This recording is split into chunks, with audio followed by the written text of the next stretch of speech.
What's up everyone and welcome back to Reload Reacts. My name is Trey and today we are going to look through r/ProRevenge, the subreddit for those who get back at the ones who wrong them, and are usually quite good at doing it. This post is by Throwaway840957. My revenge story starts 5 years ago. I was a mere 25-year-old, leaving a world of mental health behind and entering into a world of post-secondary education. I had a job working at a small liberal arts college in nowhere, USA. The pay wasn't great, but I was good at the job and liked most of my co-workers. I had a horrible supervisor.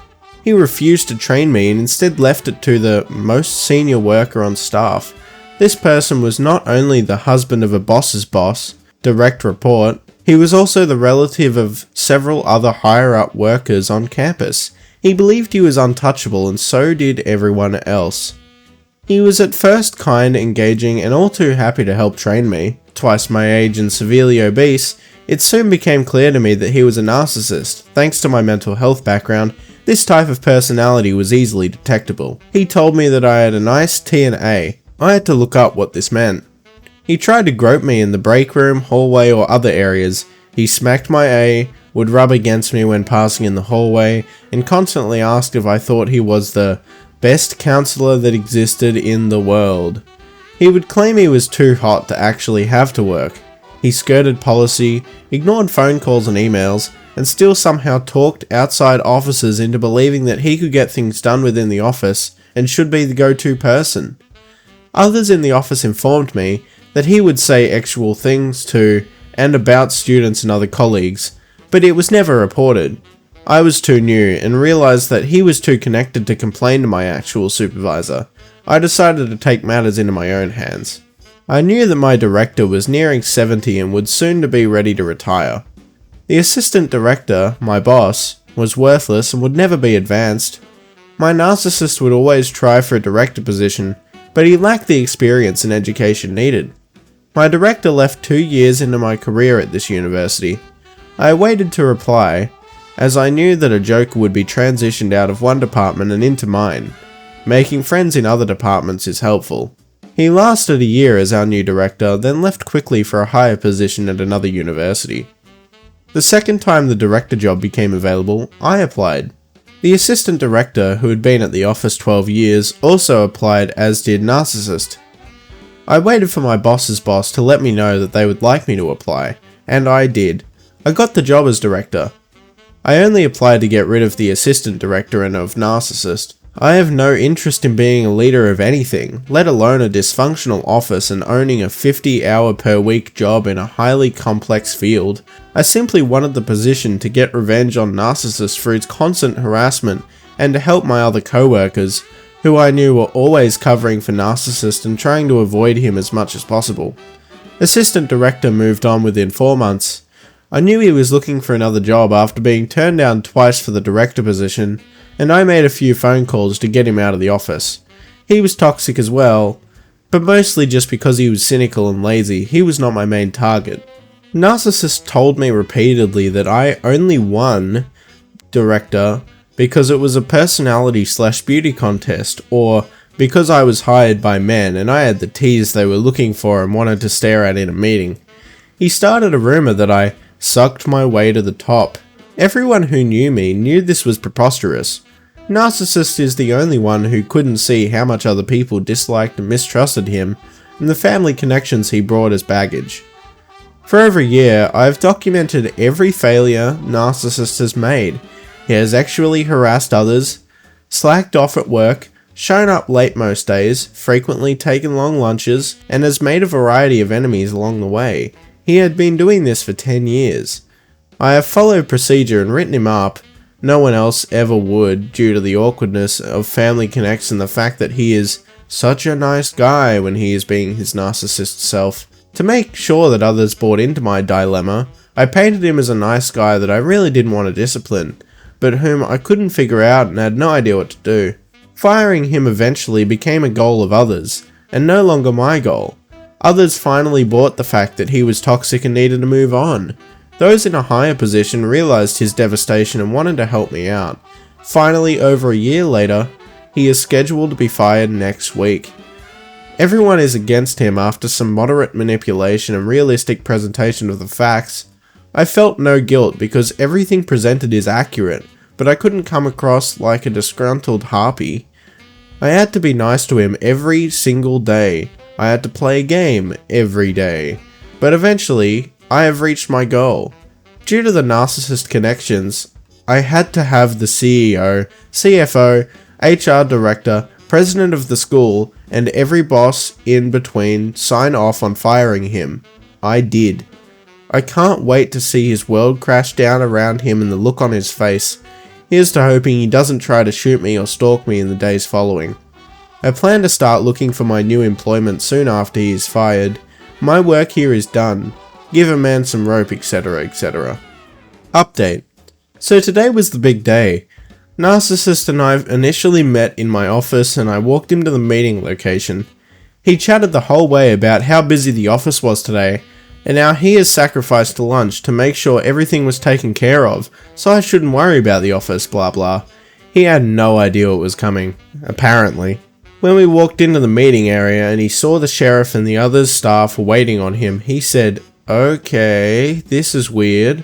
We sat down together. I explained that he has failed to meet goals outlined in our last performance meeting. He denied this. I explained there is a variety of documentation outlining that this is the case. He demanded to see it. He was told we are not required to show him this documentation and nothing he does or says will change the outcome of the meeting today. We had a limited amount of time to get through the whole process and needed to stay on task. He was told that he is no longer employed and given several different severance options as a sign of goodwill. He began crying. This is always his mode when he knows that there is no way out of a situation. It has happened at every performance review. Narcissist promised he would change his behaviour. He swore he had been working as much as possible to meet the goals. He was told again that nothing he says will change the outcome of the meeting, which caused him to breathe very deeply and grip his chair extremely tight. HR walked him through a variety of contracts and options. Once he chose an option, it was outlined in detail in legalese. He was quiet the whole time but maintained eye contact with the sheriff the whole time. I do believe that the presence of the sheriff made a difference in his ability to keep it together. Once it was all over, he was asked to turn in his keys, badge and other items. He went back to his office and cleaned it out while being supervised. He took most of his things. The items he did not take, I have packed up for him later in the day. I shook Narcissist's hand and wished him good luck, like a woman should always do. To his credit, he accepted this but refused to make eye contact with me at any point. I have received calls from his friends and family, but of course have not taken them. Staff has been told just that he is no longer employed. There is little else I am legally able to tell anyone, including his family and friends. We'll see where it goes from here. I must admit, the office is buzzing and happy today, mixed with a bit of confusion. I don't know that anyone else saw this coming because he has gotten away with everything for over 10 years. Staff are mostly worried about the increased workload. But I know that we'll get through it now that we are a team. I feel less lighter and less weighed down despite the increased workload. This is a good thing, and I am so glad that it worked out the way it has. I am very happy and saddened that the story did not end more dramatically. Hopefully I haven't disappointed any of my voters / readers / etc. It's a win to be done with this and I am so looking forward to moving on. This next post is by Punch Drunk AA. New mailbox, $20, new car, 10,000. Finally, a place to post this story. My best friend and I are both sons of police officers. His dad was a highway patrolman and mine was a deputy sheriff and detective. They are both retired now and living comfortably. This story happened shortly after we both graduated high school about 15 years ago. My buddy and I grew up in a rural area and for the most part was very quiet and we rarely had any problems. That changed when one weekend morning my friend's family discovered their mailbox smashed and scattered along the road in front of their hose. They chalked it up to a hit and run, gathered up the mail, bought and posted a new mailbox and went on with life. The next weekend, it happened again. Flashback a few months before my buddy's dad retired. He decided he didn't want to quit working, so he went down to the local trade college and became certified as a welder. After the second time their mailbox was destroyed, my buddy called me over to his house and we all went to work. Buddy and his dad did the welding and cutting. I did the grinding and his mum, who is a fantastic artist, did the painting. Throw in 2 bags of cement, 7 feet of steel pipe, and the necessary rebar, you can probably guess where this is going. We built an all-steel reinforced mail bunker and set it in with 3.5 feet of concrete and road base. Remember my friend's mum, who's a really good artist? She painted it so it looked like it was made out of wood. The steel post looked incredibly realistic, even up close, let alone at night driving a car 45 miles an hour. We posted the box, had dinner, and I went home. A couple weeks went by and bingo. My friend called me around 7 AM on a Sunday morning and told me to get over to his house ASAP. When I came around the turn to their house, there it was in full glory, a 92 Pontiac Grand Prix wrapped around a steel pole almost to the passenger compartment. The car was abandoned, but all the necessary information needed for an arrest was there. It took a couple of days to track the owner down, and sure enough, he confessed. However, there was also half an empty bottle of Canadian Host and beer cans all over the back seat, so he got an open container charge too. Add the cost of a tow truck and the medical bills for smashing his stupid face into a steering wheel, and that criminal mischief charge added up really quick. I later found out my friend's little brother stole the guy's CD book too. Realizing the mail bunker could get someone hurt, we repainted it after fixing it to something more conspicuous. Edit. Time to add some context. Look, we know what we did could be potentially dangerous to others, we're not idiots. However, when we placed the new box and pole, it was well within my friend's property line and off the road. Their family owns a farm and has the acreage to spare. My friend's dad cleared off a large area with his tractor, packed the ground down and added a layer of road base. He made it large enough that the postal worker could park and be completely off the road to access the mailbox. Also, in order to get to the family's driveway, you had to drive through a soft turn. Anybody driving so fast that they might accidentally hit the box would roll their vehicle way before they would get near the box. Assuming people are following the posted speed limit and not a complete moron, there would be no way to hit this box unless you went out of your way to do so. This next post is by a name I can't pronounce, but you can go for it. Credit card Skimmer gets what he bought with my card and a bit extra. This story starts off with slightly less humorous facts. A few days ago, I was on the unfortunate end of credit card fraud. The fraudsters decided to take my CC info and purchase $1,000 worth of car parts from Philadelphia and have it sent across the border to the city I currently live in, Vancouver, Canada. Normally this is where the story ends. Sometimes they get away with it, sometimes they don't, but either way my card is replaced and I continue on living my life. This, however, is where the fun starts happening. I got a call this morning about a DHL shipment entering the country that required customs to be paid. Knowing I haven't shipped anything with DHL in forever, they are the worst, I quickly came to the realization that it must be the fraudsters shipping the goods here. It can't be, I thought. Who in their right mind would use a stolen credit card to order something to their own house in the city the owner of the card lives? After a brief chat with DHL about the custom fees I will not be paying, I managed to obtain the address the package was being sent to. I hummed and hawed about it, but eventually decided the best thing to do was just call the local police department and let them know what was set up. I told the officer all about the situation, that unfortunately I did not know what car the parts were for, and that I hope this info helps them somehow in the future. He tells me that the chances are slim, but he will swing by the house, it's literally 15 minutes from my own, just to see if anything is weird, and follow up with me if he needs to. I thank him and go on with my workday.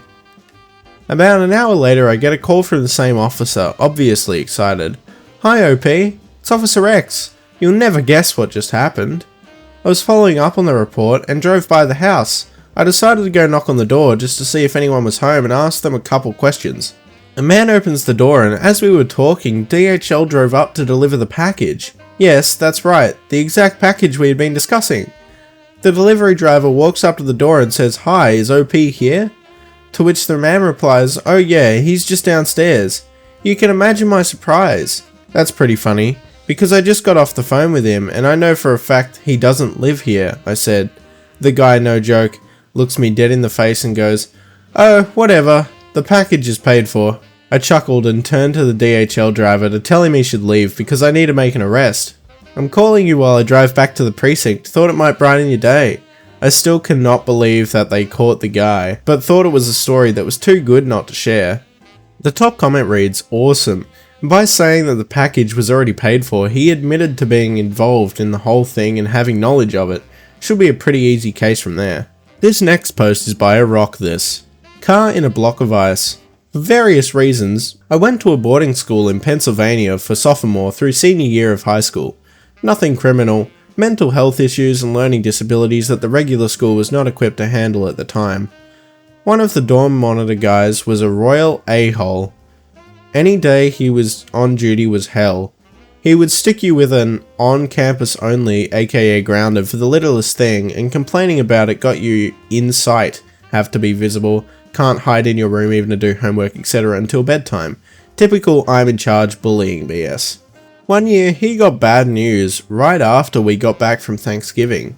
A family member on the other side of the country was in bad shape, so he had to go take care of them. We never got the exact details.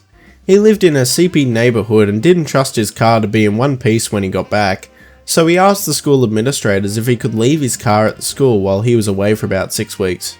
They let him, the only stipulation being that he had to leave the keys with maintenance so they could move the car if the parking area needed ploughing. He parked his car on the grass around the side of our dorm the second week of December and left. He didn't get back until the end of January. Because the dorm was full of teenagers, the spigots didn't have regular handles on them. Instead, they used a strange square key that was kept in the office and was only used with permission from the door monitors. However, a pair of flat-ended pliers worked well to turn the water on. We hid a hose in the bedroom closest to the car, which was also right next to a spigot. The kid who was supposed to be in that room slept somewhere else, so he wouldn't get woken up by someone coming in every 20 to 30 minutes, unrolling the hose, hooking it up, turning on the water, giving the car a good misting, and rolling up the hose again. Every day, from the minute we got back from classes to the minute we had to leave the next morning, that car got misted. We even got help from a couple of kids in our classes who lived close enough to bike over during Christmas vacation. One even showed up with a lawn chair and a book, so he could just stay there and mist it again as soon as the last layer had frozen over. No staff were in any of the school buildings during vacation, so he didn't get caught. In the middle of the night, 2 days after we got back from Christmas vacation, I was one of the 2 people on duty with the hose when the monitor for that night comes out for a cigarette. We didn't know he smoked, so we thought he was in the office, which was on the other end of the building. He sees me with the pliers in hand and asks, "Did you forget something?" and holds out the spigot key. That's when we realized just how much A-hole was disliked. That monitor actually offered to help ice A-hole's car during the day while we were in classes. By the time A-hole got back, the car was encased in a block of ice. It had to be at least 3 inches thick. When he complained to the administrators, they told him that because he hadn't dropped off the keys, everyone had assumed he had changed his mind about leaving the car there. When he went on to try to get his car out of the ice, he couldn't just attack it with a hammer. Doing so would break every window and destroy the paint job. The only way to get rid of the ice was the same way it went on, slowly. He tried using a small blowtorch, but that didn't work because he got too impatient and tried to put the torch right against the ice, which kept putting it out. He got the smart idea of hooking a hose to the dorm's hot water heater. It was stalled at first because all the hoses on campus miraculously disappeared. Who needs a hose in PA in the middle of January? Then he was told he could only do it while we were at class because we needed the hot water for showers in the morning and evening, plus the dishwasher. That didn't work too well because he had a regular job he had to be at Monday through Friday 9 to 5. Weekends were out because we had to do our laundry. The line, "The tank can barely keep up," was our favourite. He ended up running back and forth with a couple of tea kettles, melting channels so he could chisel out the ice between them. We kept turning the burner off when he left the kitchen. He stopped working for the school at the end of June. And I think that's going to be it, guys. I hope you enjoyed the stories in r/ProRevenge. Let me know what you'd like to listen to next in the comment section below. And also hit that subscribe button because I post new Reddit content every single day. My name is Trey, this was Realo Reacts, and I will see you in the next video.